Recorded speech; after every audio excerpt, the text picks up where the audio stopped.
Hello everyone.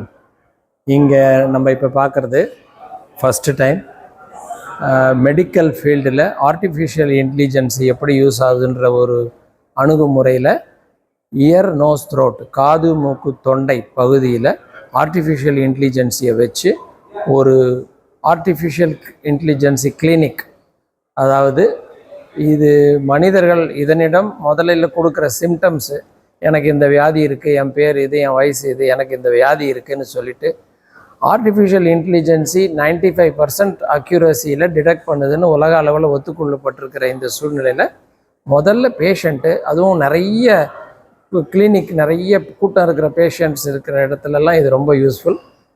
முதல்ல இந்தியாவில் இல்லை உலக அளவிலேயே ஒரு இஎன்டி ஆர்டிஃபிஷியல் இன்டெலிஜென்சியை கொண்டு வந்திருக்கிறோம். வன்சாரி குழுமம் கொண்டு வந்திருக்கிறோம். இதன் பயன் ரொம்ப ஜாஸ்தி. எப்படின்னா, முதல்ல ஒரு பேஷண்ட் இன்ஃபர்மேஷன் அவங்களோட சிம்டம்ஸை சொல்லிட்டோம்னாலே அது எந்த மாதிரியான வியாதி இந்த பேஷண்ட்டுக்கு இருக்க வாய்ப்பு இருக்குன்றதை கொடுத்துரும். அதுக்கப்புறம் காது மூக்கு தொண்டை மருத்துவரை அணுகி அதனுடைய வேறு என்னென்னலாம் செய்யணும், இல்லை மருந்து கொடுத்தா போதுமா, இந்த வியாதி எவ்வளோ வீரியமாக இருக்குன்றதை மருத்துவர்கள் சுலபமாகவும் அக்யூரேட்டாகவும் ஒரு பகுதியை கூட மிஸ் பண்ணாத அளவுக்கு செய்யக்கூடிய செயற்கை நுண்ணறிவு இந்த ஆர்டிஃபிஷியல் இன்டெலிஜென்ஸுக்கு இருக்குது.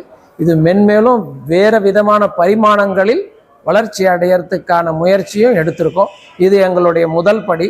உலக அளவில் முதல்ல இந்த எண்டோ ரோபோட்டிக் இஎன்டி கான்ஃபரன்ஸ் சென்னையில் நடக்கிற இந்த கான்ஃபரன்ஸில் தான் இதை அறிமுகப்படுத்தியிருக்கிறோம்.